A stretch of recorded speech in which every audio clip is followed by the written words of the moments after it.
Bonjour à tous et merci de nous retrouver pour ce nouveau numéro du 7-8 Week-end. Tout de suite, le sommaire de ce vendredi 29 avril. Antoine Josselin, chargé des missions sport du service événementiel de l'île de loisirs de Saint-Quentin-en-Yvelines, est notre invité. Il vient nous présenter les activités du week-end beach volley et bubble foot. En écho à la journée commémorative de l'abolition de l'esclavage le 10 mai prochain, la médiathèque Jean Rousselot de Guyancourt présente jusqu'au 15 mai prochain une nouvelle exposition Images de l'esclavage. Sandy Desmarais, présidente de l'association des commerçants de Cernay-la-Ville, et Tony Bastian, responsable artistique du cabaret du Bout des Prés, nous rejoindront dans quelques instants. Avec eux, nous évoquerons la 2e édition du concours de chant de la vallée de Chevreuse. Et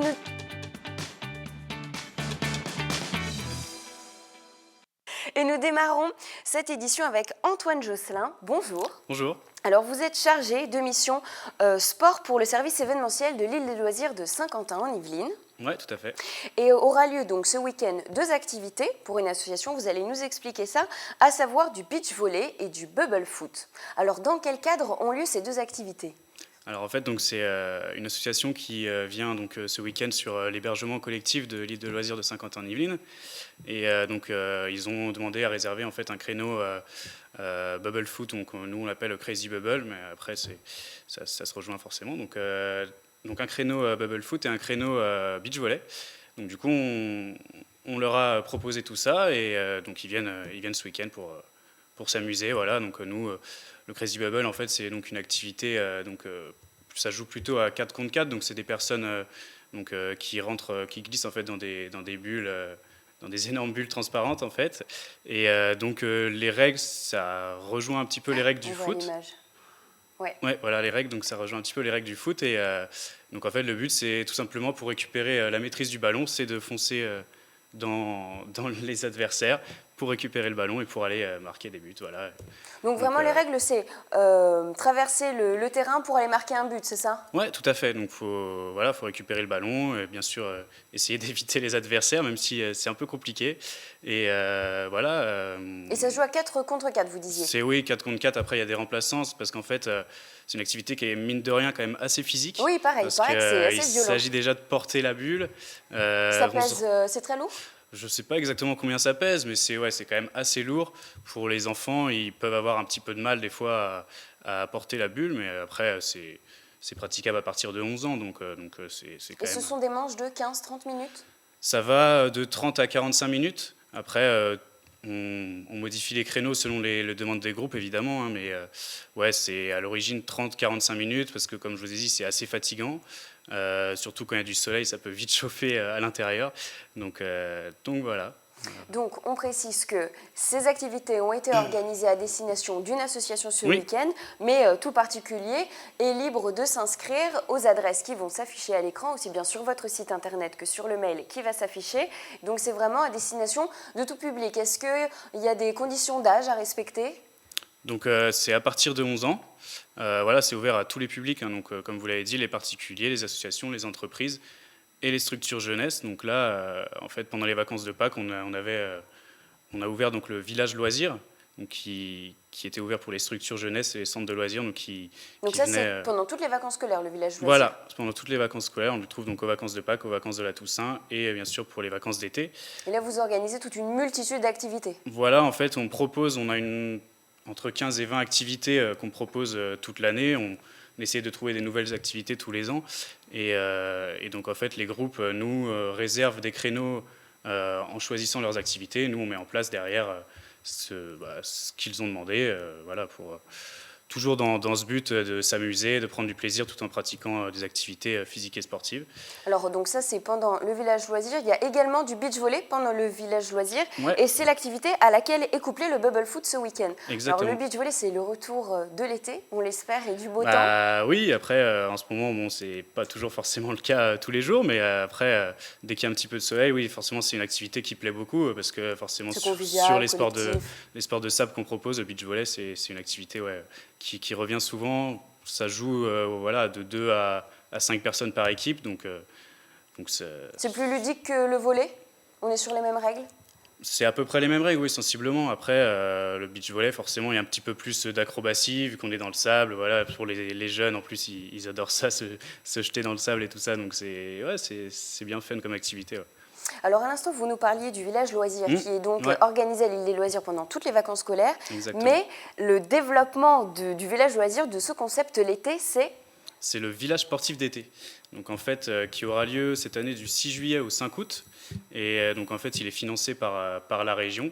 Et donc il permet, c'est à peu près sensiblement le même but que le village loisir, sauf que là, comme c'est financé par la région, il y a évidemment beaucoup plus de structures jeunesse et donc beaucoup plus de jeunes qui y viennent. Et donc c'est aussi pour ouvrir les portes pour les jeunes des quartiers prioritaires qui n'ont pas forcément l'opportunité de partir en vacances l'été. Et donc voilà, ça leur permet. Donc c'est vraiment à destination des jeunes. Oui, bah c'est à destination des 11-17 ans, des quartiers prioritaires. Et donc voilà, ils viennent pratiquer énormément d'activités tout au long de ces 5 semaines.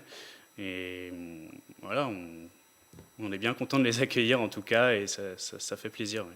Donc multitude d'activités organisées aussi bien à destination des jeunes pour les villages loisirs que cet été. Et sinon, donc, le public est invité à s'inscrire aux activités que vous proposez, dont le beach volley ce week-end et le bubble foot. Oui. Merci Antoine Josselin d'avoir été avec nous en plateau. Et donc je rappelle que vous pouvez vous inscrire à ces activités pour le week-end aux adresses qui s'affichent à l'écran, aussi bien sur le site internet de l'île des loisirs que le mail. Et on reste en sport. Une information pour le golf national de Saint-Quentin-en-Yvelines. Le parcours de l'Albatros, l'un des plus techniques de France et qui accueillera les joueurs pendant l'Open de France de golf, rouvrira ses portes aux golfeurs ce week-end après 9 mois de travaux. Les trous numéros 16 et 11 ont été remodelés pour accueillir les grandes compétitions nationales et internationales comme la Ryder Cup en 2018. On écoute le superintendant du parcours, Alejandro Reyes. Pour être honnête, je trouve que pour les joueurs amateurs, ça va être plus simple, vraiment. On va s'amuser, ça va être plus amusant. On a fait des approches que ça va être moins compliqué pour les joueurs amateurs. Mais par contre, pour les joueurs professionnels, il y a pas mal d'obstacles qui vont faire la tâche difficile en 2018 pour l'Open de France.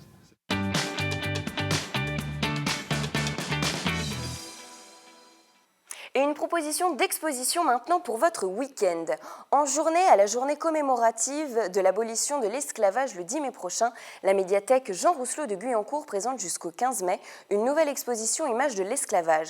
Une exposition pour mettre en lumière le traitement cinématographique du thème de l'esclavage afin de sensibiliser les gens autour de ce pan de l'histoire encore méconnu. Une trentaine de romans sélectionnés, différents documents et une dizaine de DVD. Ça va de tout. Vous avez Glory, Django Unchained qui est sorti il n'y a pas très longtemps. Et puis après, vous avez Amistad. Vous avez pas mal de films en fait, sur le sujet. Donc c'est assez complet. Voilà, et qui traite des différents moments. Ça peut être la traite en Afrique, l'arrivée, le voyage, la rébellion, la fuite, etc. Donc il y a pas mal de tous les grands mouvements, les grands événements durant la traite de l'esclavage jusqu'à la libération et l'abolition. Alors après, l'esclavage, c'est pas uniquement la traite négrière, c'est également l'esclavage en Birmanie. Où après, on a élargi le sujet sur l'esclavage par rapport au travail, par rapport à plein de choses. Donc c'est un sujet qui est assez vaste.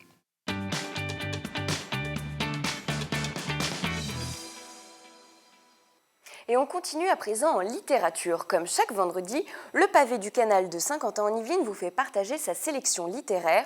Aujourd'hui, c'est Stéphanie Ferial qui vous présente L'âme prodigieuse et le nouveau roman.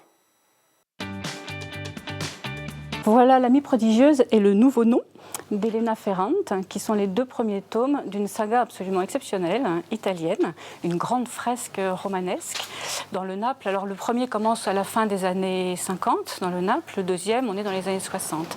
Et on suit en fait tout un quartier très populaire à Naples, et notamment 2 jeunes filles, 2 amies. Donc dans le premier roman, elles ont 7 ans, on les suit sur une dizaine d'années, puis donc de 17 ans à 25, 27 ans à peu près pour le second pour l'instant.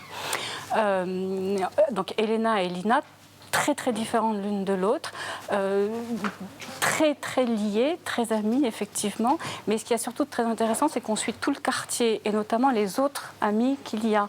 Et c'est un quartier très très populaire dans le bon sens du terme, c'est-à-dire avec plein de petits métiers artisanaux. Et moi, ce que j'ai absolument trouvé génial dans ce roman, c'est qu'on suit ces deux jeunes filles, donc là pour l'instant sur 15-20 ans à peu près, et comment réussir finalement à sortir aussi de son milieu. Parce que c'est ça, enfin, ce qui m'a plu dans le roman, c'est que là pour le coup c'était un vrai roman social. Est-ce qu'il faut les lire dans l'ordre? Enfin, est-ce qu'il faut avoir lu L'amie prodigieuse pour comprendre le nouveau nom? Oui, il vaut mieux, parce qu'en plus ça se suit vraiment. C'est-à-dire que là où se termine, on a l'impression vraiment de le suivre page à page. Là où se termine, il y a un événement qui se termine dans le premier, et le premier événement est vraiment ce dernier événement qui se terminait dans le premier tome. Donc c'est une vraie addiction, vraiment, parce que d'abord elles sont attachantes, tout le quartier est vraiment attachant. Moi je suis prête à me mettre à l'italien pour lire les deux autres qui ne sont pas encore traduits. Donc il y en a encore deux après. Il y en a encore deux autres qui ne sont pas encore traduits. Okay. Voilà.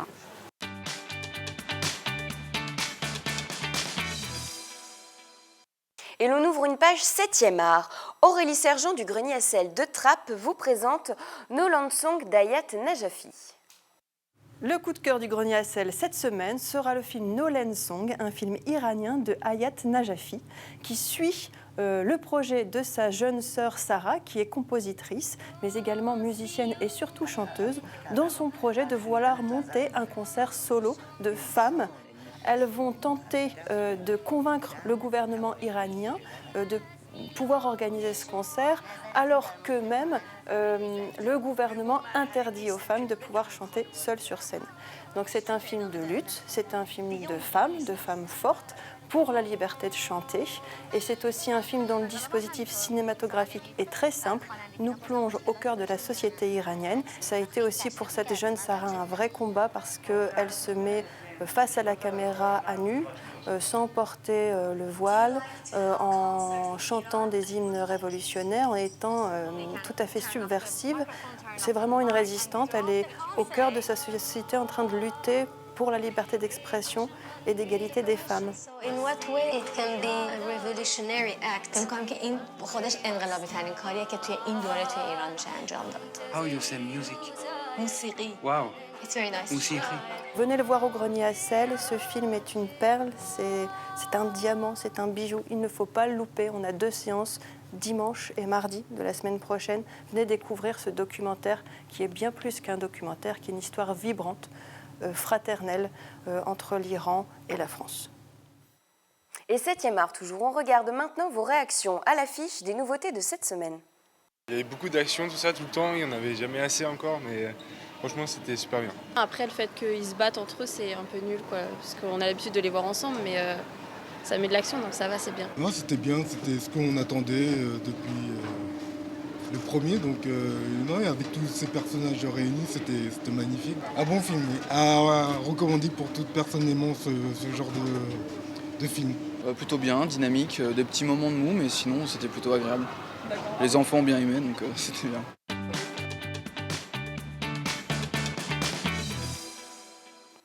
Et viennent de nous rejoindre en plateau Sandy Desmarais. Bonjour. Bonjour. Vous êtes la présidente de l'association des commerçants de Cernay-la-Ville. Oui. Et Tony Bastian, bonjour. Bonjour. Alors vous êtes le responsable artistique du cabaret du Bout des Prés, du Bout du Pré de Cernay-la-Ville. Du Bout des Prés. Du Bout des Prés. Oui. Ah, la première était la bonne. Donc vous venez nous parler du concours de chant qui aura lieu dimanche de 14 à 16h au cabaret du Bout des Prés. C'est bien.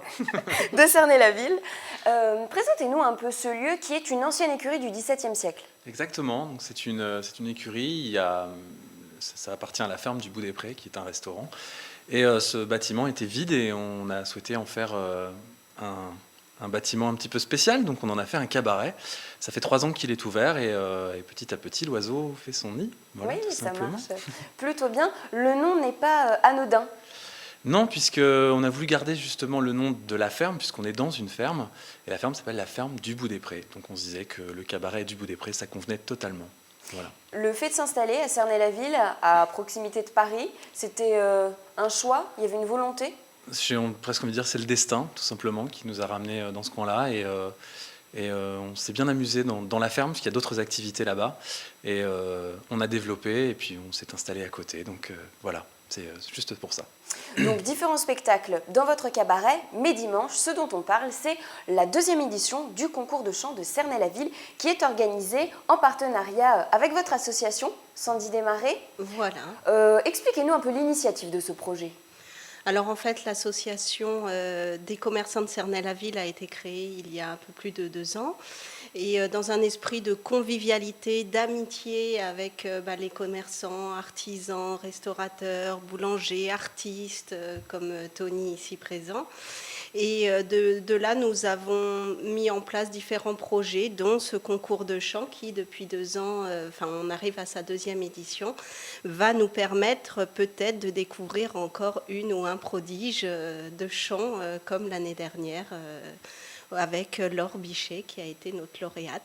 Alors, est-ce qu'au-delà justement de découvrir de nouveaux talents, il s'agissait de créer une synergie entre les différents acteurs du territoire, de développer la vallée de Chevreuse ? Tout à fait, oui.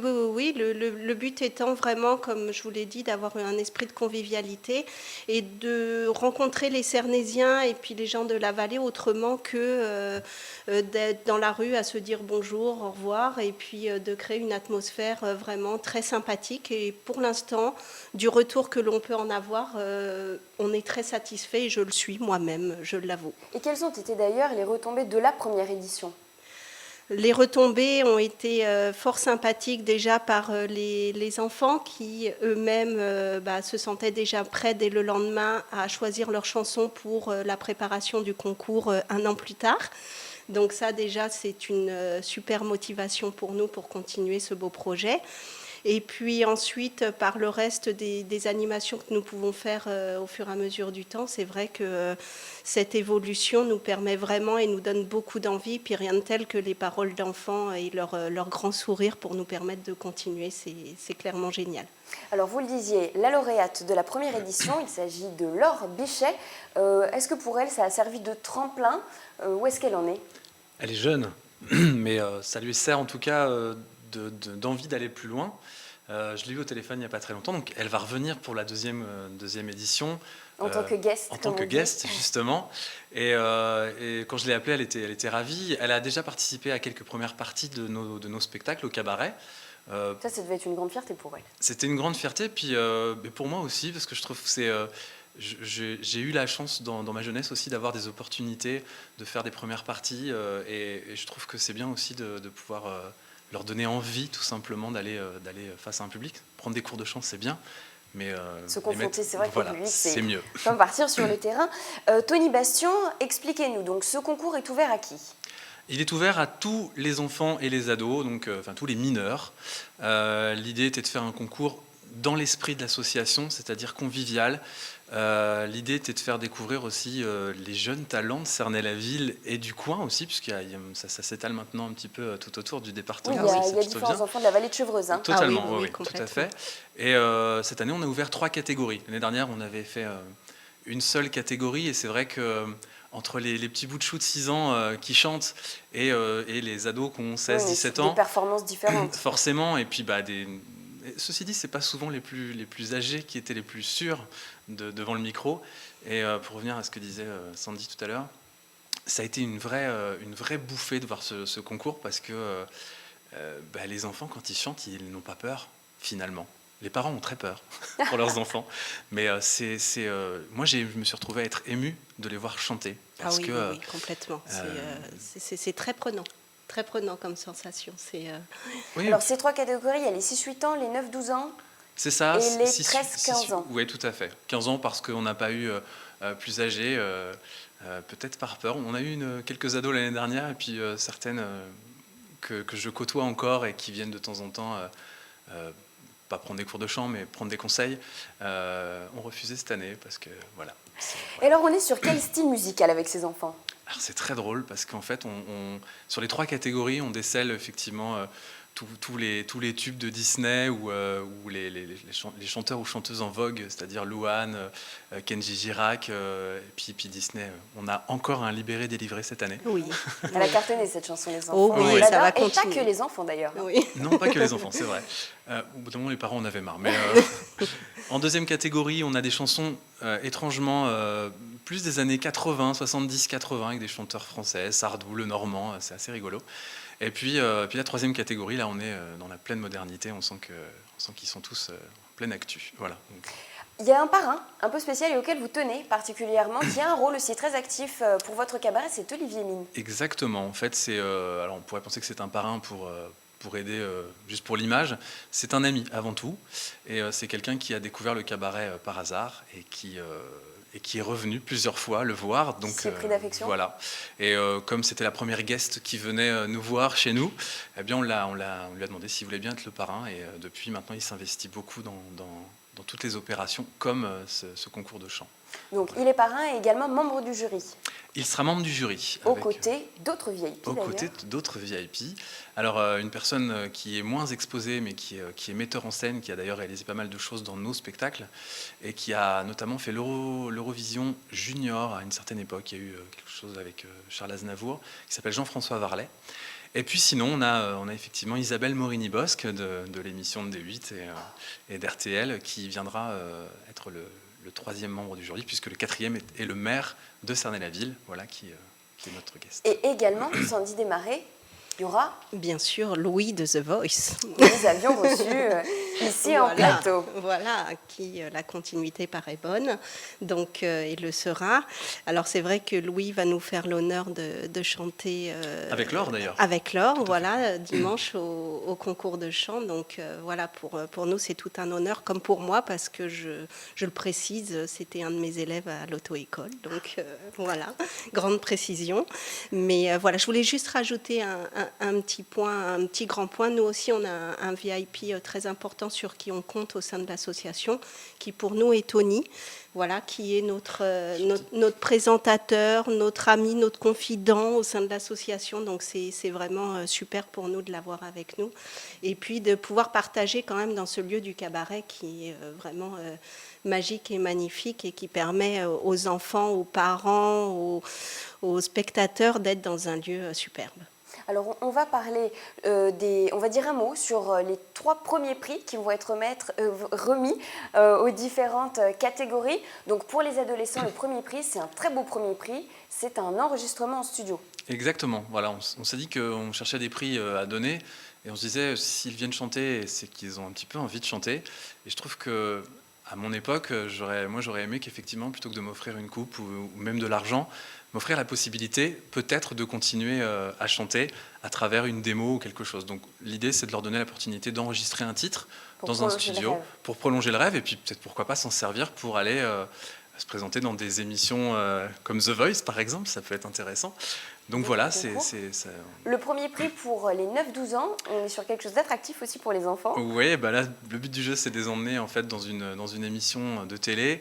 Alors pas qu'en tant qu'invité, mais aussi peut-être pour pouvoir prolonger le rêve, aller rencontrer quelques animateurs. Donc vu les membres du jury, il y a des possibilités. Donc on verra en fonction de l'opportunité. Voilà. Et pour les petits, les 6-8 ans? Alors les petits, c'est un petit peu une offre, un prix découverte pour eux. L'idée, c'est de leur faire goûter, puisqu'on est dans un cabaret, même si c'est un concours de chant, c'est de leur faire goûter un petit peu au one-man show et adapter. Il y a un spectacle à Paris qui se joue qui s'appelle le One Kid Show, et qui est un one-man show réservé aux enfants. Voilà. Donc, vraiment très rigolo. Très rigolo. Voilà, donc c'est vraiment des prix adaptés, hein, aussi bien à l'âge qu'à la motivation première du concours. Oui, et puis il n'y a pas que ça, il y a des petits prix après, des petites places de cinéma, il y a plein de choses, tout le monde est gagnant. Voilà, ça c'est voilà. Un moment convivial et récompensé en plus pour les lauréats. Et j'insiste sur une chose, c'est que le concours ne sera pas fait comme un concours, ce sera fait comme un spectacle. Je motive les candidats à chaque fois en leur disant, vous allez maintenant faire un spectacle devant vos parents, devant vos amis, devant des gens que vous ne connaissez pas. Et donc la première catégorie passera, Laure fera une petite intervention, la deuxième catégorie passera, Louis fera son intervention, et la troisième catégorie jusqu'à la remise des prix. Voilà. Épanouissement artistique sur scène attendu et avant tout. Merci Sandy Desmarais et Tony Bastien d'avoir accepté notre invitation. Et donc, je rappelle que la deuxième édition du concours de chant de Cernay-la-Ville aura lieu au cabaret du Bout des Prés de la même ville de 14 à 16 h. Et avant de nous quitter, je vous ai proposé quelques idées sorties pour les prochains jours. Retrouvez mercredi mercredi 4 mai à 16h, Le Monde sous les flaques, une pièce de théâtre jeune public, le professeur Armand qui invite un voyageur de flaques à nous parler de ces mondes alternatifs qui existent sous nos pieds. Mercredi 4 mai, 20h30, direction la batterie de Guyancourt pour retrouver le trio formé par le grand contrebassiste de jazz Avishai Cohen, le pianiste Daniel Dor et Omri Mor à la batterie.